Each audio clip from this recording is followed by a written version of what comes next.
All of us agree that it is a big challenge to crack the Australian job market.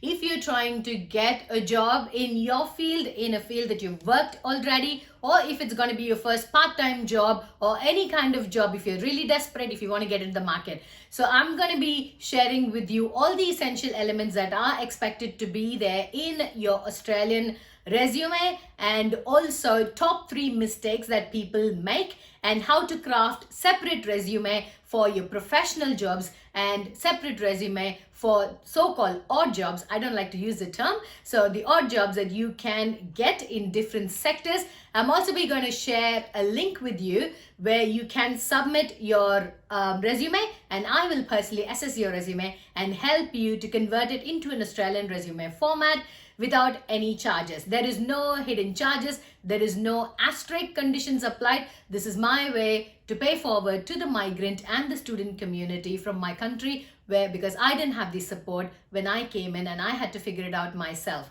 Okay, so let's do this together, and without any delay, let's get started with today's video.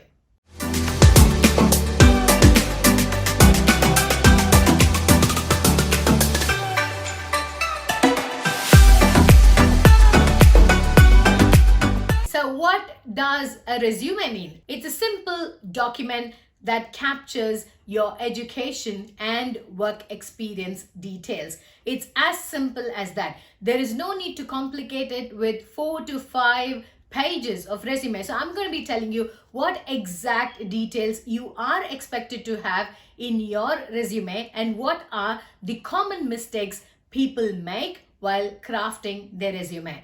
First thing you'll have to keep in mind, are you drafting this resume for a job that you have been doing, you have consistent experience, and you have relevant qualification, or you are seeking a job just to fill in the time to get to your dream job? So there are some jobs that anyone can do. People call it an odd job that still requires a resume. I am so surprised by the amount of time Coles and supermarkets and petrol stations have rejected resume of engineers and masters and MBAs, and without any great reason. So that is the reason I want you to save the pain and time and efforts and do this properly so you don't burn out yourself in the process of job search.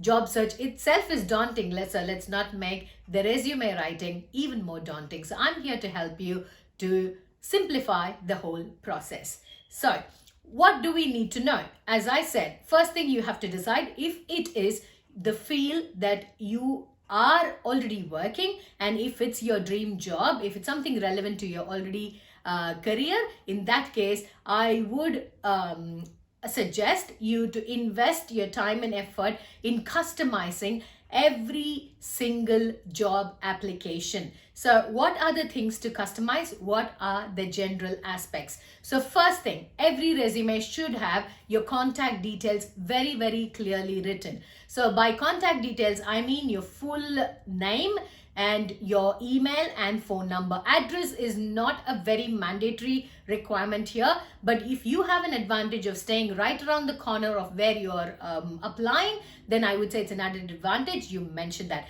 But the contact details, the essentials are your name, your email and phone number by which the employer or the job agency can reach you.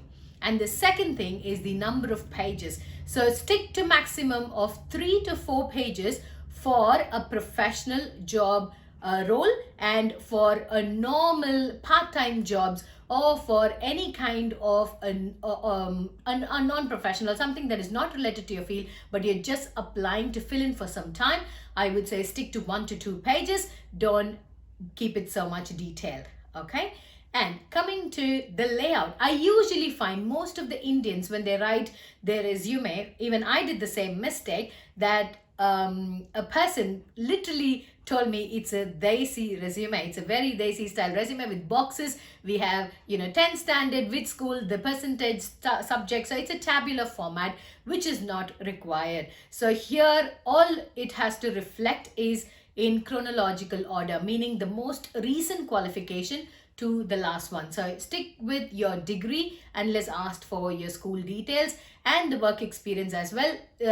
Mention the latest one and then go on to your oldest one. So based on the chronological order. So the first thing I would say, just below the contact details, you have a very brief 2 to 3 lines of a summary, which is similar to your pitch, your elevator pitch, where you pitch to the employer that you are bringing in your body of knowledge in these areas and your past work experience, which can be transferred. So these are some key terms that employer will get flattered looking at your resume. Body of knowledge, transferable skills. You might not have the exact role what they're asking for. Imagine they're asking for a project management expert, but you don't have the Australian project management expertise. However, you can say, I have led a team of so many people and I have handled these projects in such a way, and these are the transferable skills that I will be bringing in.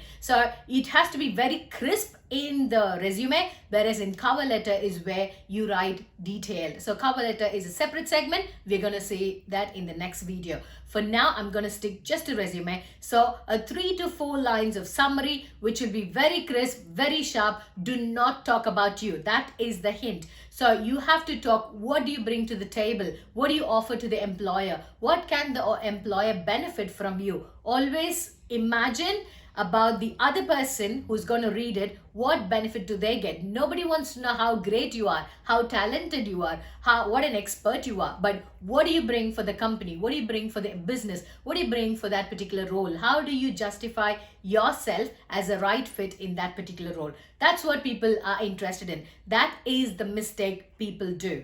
Okay, so do not make that mistake. That is mistake number 1. Do not talk about yourself. Talk about your skills that will benefit. The second mistake people make is they talk about every job that they've done for the past 10 years, 15 years, people who are experienced, but just cut it short to the experience that is more relevant to the role that is advertised. Australia understands that you can have a diverse work experience, diverse skills from many roles. So it is not like India where you have a career break, your life is doomed, or you switch careers, your life is doomed. So this is where you justify moving from one career to the other. What is the transferable skill you get from each of these that you can put together, solve the puzzle, and do justice to this particular role? So make sure to chop off the roles and responsibilities that do not fit into the particular role you're applying. I would be the last person to tell you anything illegal. It is not illegal. You're not faking a document. You are just making it crisp to make sure that you focus and portray the skills that the employer would be interested in, and that would get you the foot at the door. Okay, I see many people make this mistake all the time. They talk about everything under the sun, which the employer might not be interested in. So focus and prioritize the tasks that the employer would like to see in a person who would be hired for this role. Okay, the third one is the biggest mistake people make is literally projecting their negatives, their mistakes. For example, I am on a temporary visa. I do not have a local experience. So these things are stuff which will make the employer think, oh my God, should I even hire this person? Okay, so do not project. You are not faking the document, but you're not projecting your negatives or a kind of a lapses, I would say. So when you are questioned about your work visa, when you're questioned about restrictions on your visa, in that case you can mention that I am allowed to work these many number of hours. So you can explain about the visa then. There is no need for you to project it in your resume unless it is asked. If the employer asks about it, then definitely you'll have to mention it. But I see most of the people writing in their cover letter, I have no local experience. There is no need to mention that. Convert it into a positive way, saying my previous overseas experience. There's always a better way to project things. My previous overseas experience will help me to do justice to the advertised position. My previous experiences and skills is definitely an asset for the advertised role, making me the right fit. So sound very confident, sound very positive. Most of the employers, like I've mentioned in my previous video, they look for people with the right attitude. They can always train you with the technical stuff. They can always educate you with the other stuff that can be trained. But work ethics and attitude is something that is innate, inborn to yourself. So that is something that they're looking for when they look for the person whom they're trying to hire in their company. Okay, so do not make this biggest blunder of projecting your negatives or so-called lapses and make yourself in a position where you lose the chance. Instead, you would have got the role. Okay, so I would like to re-emphasize that resume is your first entry to get past the gatekeeper and your foot at the door for that particular position. So make sure you put in a lot of efforts in your first few resumes that you do, and then you'll get the hang of it based on the number of interview calls that you get. If you've applied for 200 jobs, not got even a single call, then definitely there is some problem with your resume that has to be addressed. So so these are the tips that you do for your professional resume for the jobs that matches your skill set and experience. The second category is the general kind of a job. As a student, if you're applying for a part-time job, or if you're someone who's really tired and upset and frustrated searching for jobs in your field, for example, software or accounts or banking sector or finance, in that case, people will be like, I'm happy to do any job. Okay, in that case, I would say to do a general resume per category of jobs. What do I mean by category of jobs? The first one is retail and sales. Do one common resume for sales. So highlighting your skills that will be relevant to sales, do a separate resume for that.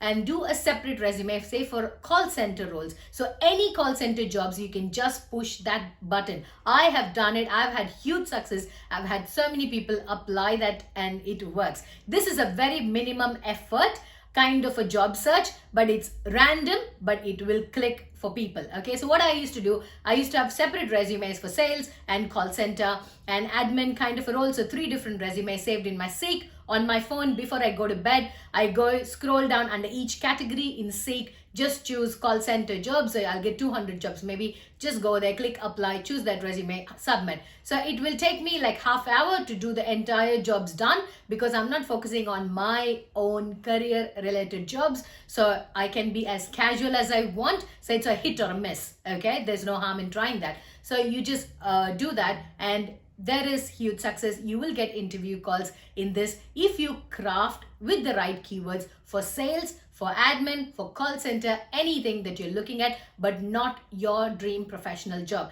That requires crafting your resume, roles and responsibilities, summaries and pitch, very, very specific to the role advertised. Okay, and I hope this was helpful.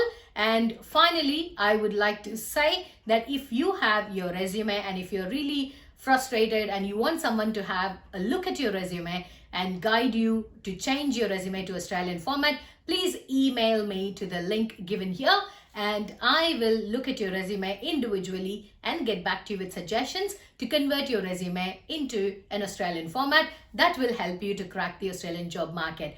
We will get through this tough phase together, and I'm here to help and assist you, to hold your hand and help you as a student, as a migrant, because I didn't have any such support and I had to figure out all this by myself for the last 4 years. So this is my way of contributing to the community to show my way of paying forward. Okay, so let's do this together. Do not feel dejected, do not feel upset. Mindset is everything, so stay strong and you shall pass the stage very soon. Okay, I'll see you all in the next video.